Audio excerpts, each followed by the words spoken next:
muchos proyectos obviamente dentro de lo que es el gran proyecto de Duributi, hay como muchos proyectos que yo veo individual que arman claramente la personalidad que tiene la bodega, pero uno de los que más me llamó la atención y que más me gustó también es el proyecto Las Compuertas. Sí. Es un proyecto que quizá para muchos resulta nuevo, pero que sé que ustedes vienen trabajando hace ya un tiempo. Nosotros venimos trabajando sobre el proyecto Las Compuertas desde el año 2005, que compramos nuestros primeros 5 hectáreas en la zona. Un viñedo que lo conocemos del año 2002, cuando arrancamos nuestro proyecto general, cuando nace el proyecto.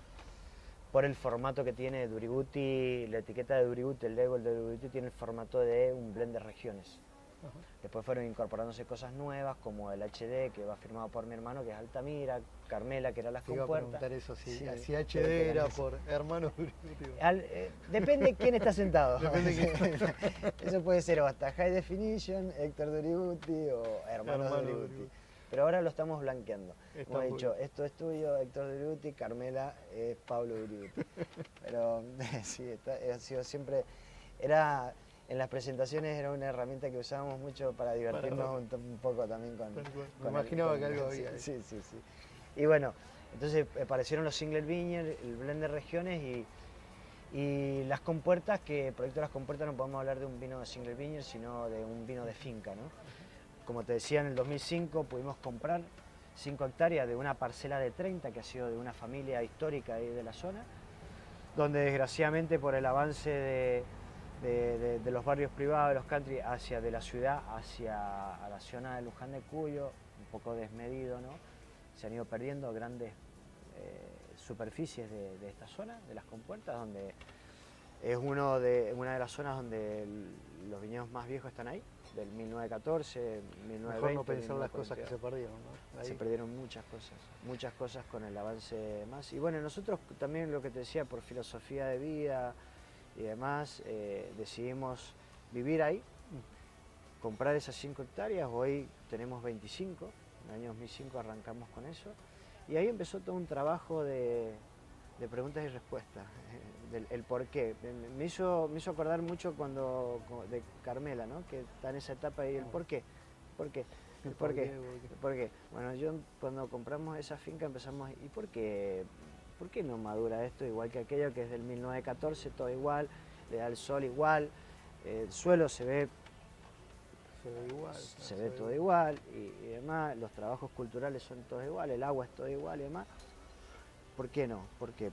Y la respuesta estaba en que había que mirar por debajo de la planta, ¿no? Y hacer un trabajo de suelos grandes que empezamos a hacer ahí en el año 2005. En el 2009 sacamos nuestro primer vino de esa finca Victoria, que la denominamos Finca Victoria con el nombre de nuestra madre, un homenaje en vida a nuestra madre. En el 2009 hicimos el primer vino Malbec Cabernet Franc Petit Verdot, llamado Victoria, que salió al mercado, y después no sacamos nada más de esa finca. Seguimos con los estudios, porque no estábamos convencidos, había un montón de por qué que todavía no nos podíamos responder. Y bueno, conclusión de que llegamos a un estudio de suelos importante y detectamos 5 suelos distintos, ¿sí? Porque estamos muy pegados a la montaña y tenemos precordillera. Nosotros, donde termina nuestra finca, hay un cerro y hay una bajada de un río seco que ha pasado por la finca. Y todo esto ha hecho que la precordillera y demás ha hecho como un filtro cuando ha bajado esa agua, los aluviones y demás, y la formación de esos suelos, y ha traído una diversidad de suelos bastante interesantes, ¿no? De piedra, limo, arcilla, canto rodado y demás. Entonces, claro, no maduraba todo igual o era todo distinto porque cada planta o cada mancha estaba sobre un suelo distinto. Y ahí hicimos nosotros una clasificación muy de la bodega nuestra y hablamos mucho de los suelos calientes y los suelos fríos. Digo, de estos términos un poco más terrenales, ¿no? De que yo con cualquiera hablaba un suelo frío y le digo, ¿vos te imaginás un suelo frío? Sí, un suelo oscuro. Ah, sí, un suelo oscuro. Sí, eso, digo, algo más terrenal. Le digo, bueno, ese suelo oscuro y frío que vos decís es una arcilla. ¿Tá? Y si le agregás agua, es más frío, ¿no? Sí, es más frío porque retiene agua. Entonces esa era una categoría nuestra, un suelo frío, un suelo arcilloso, donde el agua se retiene, hace que las plantas por ahí tengan un ciclo de maduración un poquito más largo. Además. Y después el suelo cálido. ¿Cómo te imaginas el suelo cálido o el suelo caliente? Y el que es más claro. Sí, ese es el suelo claro. Entonces el limo, la arena, la piedra, el canto rodado. Conceptos básicos. Conceptos básicos. Porque yo también esto tenía que transmitirlo con el productor que estaba dentro de la finca, ¿no? Entonces tenía que relacionarlo con todas estas cosas. Entonces quedaban que los claros eran los suelos más calientes y los fríos eran los suelos los oscuros, los suelos más fríos. Por ende, yo no podía regar todo igual. Más allá de que toda la vida, o hacía 100 años que lo venían haciendo, porque las maduraciones no eran iguales. ¿Sí? Digo, los suelos no eran iguales, entonces uno retenía más agua y el otro no. Y ahí tuvimos que empezar a hacer un trabajo de riego, modificaciones, más como para que la finca fuese un poco más homogénea. Porque antes pasaba, y sigue pasando, a nivel cultural, cuando uno va a cosechar un viñedo, la cuadrilla que entra a cosechar el viñedo no quiere cosechar este pedacito y dentro de 2 semanas venir y cosechar esto. No, entran y cosechan. Entonces, ¿qué pasaba? Se probaba la uva y se decía, mira, acá le falta, pero allá está. Bueno, esperemos que esto madure, así cosechamos todos juntos. Pero aquello se sobremaduró. Grandes concentraciones de alcoholes, sobremaduración, falta de acidez. Más difícil aún lograr la homogeneidad. Más difícil aún lograr la homogeneidad. Entonces nosotros hicimos un trabajo de ver el suelo, ver qué necesitaba cada planta, de que cada paño se tenía que regar distinto. A nivel cultural se trabajaba muy, igual, con doble cuyo, y demás, que era la poda, las plantas. Trabajo de suelos muy orgánicos, todo verdeo, nada de fertilizante y cosas así. Riego a manto. Y después decíamos y entrábamos a la finca y como nosotros tenemos una finca propia, además podíamos hablar con el capataz y decirle, mira, ahora se cosecha esto, mañana se cosecha esto, mañana se cosecha esto, mañana se cosecha esto. Ahora, esto es lo que es lo que es nuestra finca. Son 5 suelos distintos. ¿Cómo lo representamos en una botella? ¿Cómo lo llevamos? Así que elaboramos cada uno de esos suelos por separado en cemento. Nosotros hablamos de huevos de cemento hoy, pero yo creo mucho en el cemento, no en el formato. Más allá de todo, siempre en el cemento. Cemento. Y lo elaboramos cada uno por separado y después hicimos un corte proporcional a la finca, en los suelos. Por eso es que el proyecto de las compuertas 5 suelos lo llamamos el vino de finca. Tal cual, es lo que ocurre ahí. Es lo que ocurre ahí, que no es un single vineyard como Carmela, que Carmela es una parcela identificada, que es un suelo específico, además, un single vineyard. Esto es un corte de los suelos que tiene la finca, que es un vino de finca, como pasa por ahí, como puede pasar de que mi vecino no tenga el mismo perfil de vino porque no tiene el mismo perfil de suelo. ¿Ah? Entonces, bueno, así nace el proyecto de las compuertas, al rescate de un pueblo y una tierra con historia, por lo que te contaba de esto de que se están perdiendo muchos viñedos. Hay una versión de una criolla chica que es centenaria, que me la mostró el encargado. Nosotros cuando compramos en esa finca, el encargado llevaba 45 años ahí, su papá había vivido ahí y su abuelo también. Entonces habían plantado el viñedo, lo habían manejado, conocían toda la zona.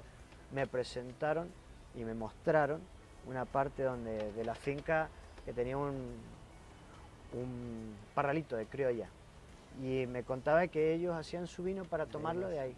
Y ahí nace la criolla, como un homenaje que lo llamamos vino de pueblo, un homenaje a la gente de la zona porque elaboraban su vino en unas piletitas que pasaban por al lado del río seco, lo cual podían elaborarlo ahí en cemento. Por eso a mí siempre se me quedó el tema de que el cemento, no me importa el formato, sí el cemento, pelado, sin epoxi.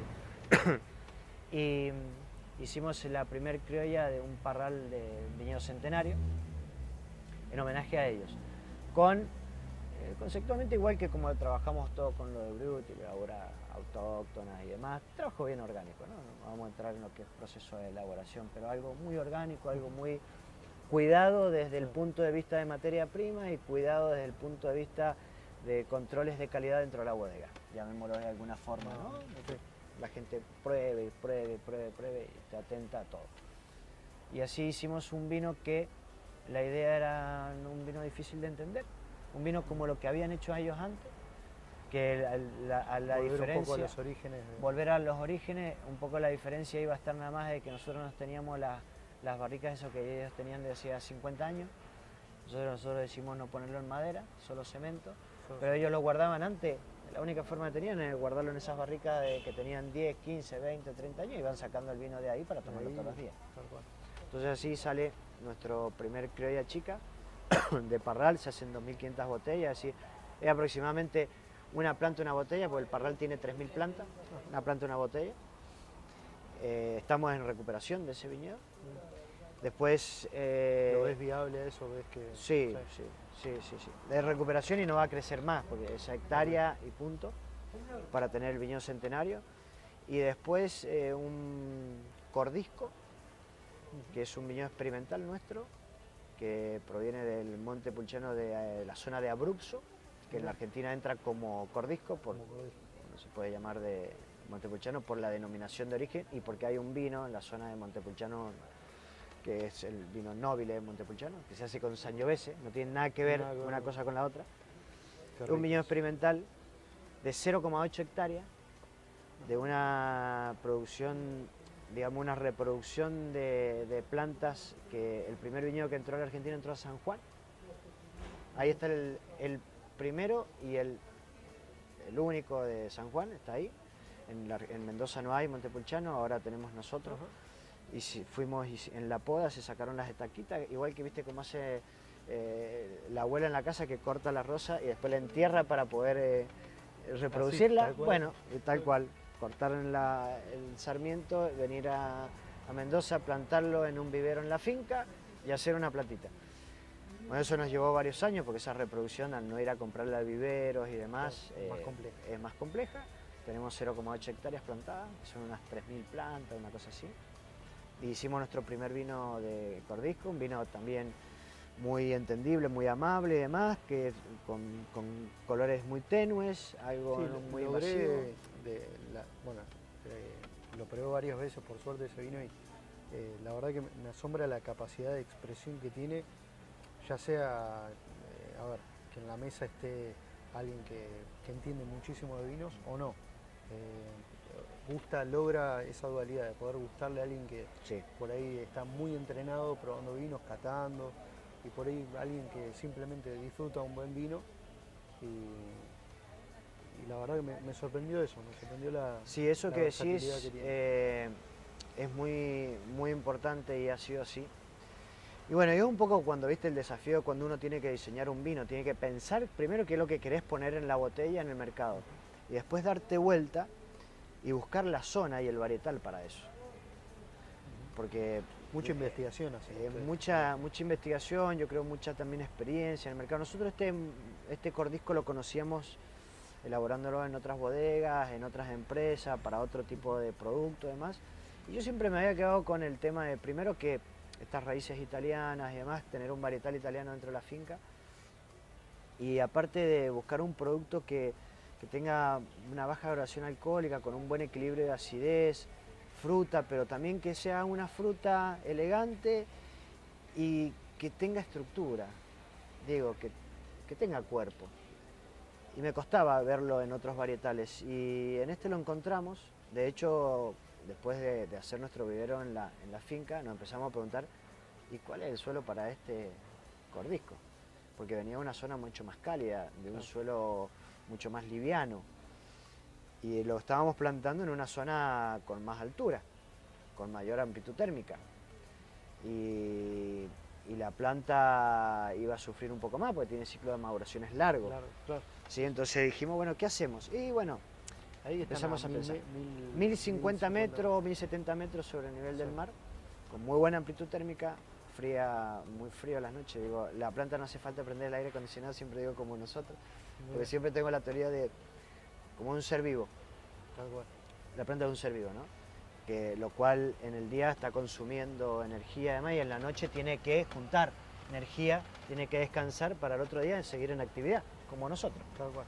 ¿Cuál es la diferencia? Que nosotros llegamos en la noche, prendemos el aire acondicionado, nos acostamos a dormir y estamos fresquitos y demás, podemos descansar. La planta no. Entonces, ¿qué necesita? Una buena amplitud térmica. En el día respira, trabaja, y en la noche tiene fresco y puede descansar. Y eso hace que los vinos tengan una acidez natural mucho mejor. Esta zona, como todas las zonas de altura, tienen buena amplitud térmica, ¿no? Entonces, bueno, cuando trajimos el Cordisco, veníamos de una zona un poco más cálida, con menos amplitud térmica, y le buscamos el suelo y pensamos que tenía que ser un suelo caliente, lo que hablábamos hace un rato, ¿no? Un suelo más caliente, que dentro de los calientes podía ser la piedra, el canto rodado, pedregoso, canto rodado, limo, arena, pero también pensamos un poco en lo que se refracta la piedra, ¿sí? Con respecto a la planta. Entonces le íbamos a ayudar. Y así fue que lo plantamos en un pedregoso. Y hubo muy buenos resultados porque tuvimos un vino con muy baja graduación alcohólica, 11,70, muy buena acidez y estructura. Digamos, creíamos un vino que ha tenido puntaje ahora en el reporte de 2018 con Tinat, que nos ha sacado 92 puntos. Para nosotros fue, la verdad, muy satisfactorio porque es el único varietal en la Argentina, Cordisco, digo, salir de lo convencional, del Malbec y demás, que poder tener un perfil de vinos completamente distinto, con un varietal distinto y tener estos puntajes más, la verdad que nos ayuda mucho. Pero más allá de eso también me gusta mucho el tema de que la gente lo ha aceptado muy bien, de que lo comprende, de que es un vino, volvemos sobre lo mismo, son vinos entendibles, fáciles. Fáciles de entender y fáciles de entender, fáciles de tomar, con muy buena relación precio-calidad. Y nada, yo siempre miro las mesas a ver si la botella se terminó. Y ahí es donde está hablando el vino. Si la botella se terminó es porque realmente hay un producto que ha gustado. Tal cual. La verdad, Pablo, muchísimas gracias. No. Muy lindo tenerte acá en Buenos Aires. Por favor, muchas gracias a vos. Espero que la próxima nos encontremos allá. En Mendoza. Ahí en Proyecto Las Compuertas, así conocés Carmela también. Eso. A también. Victoria. Ahora así te presentamos la familia. Totalmente. Bueno, un placer. Muchas gracias a vos.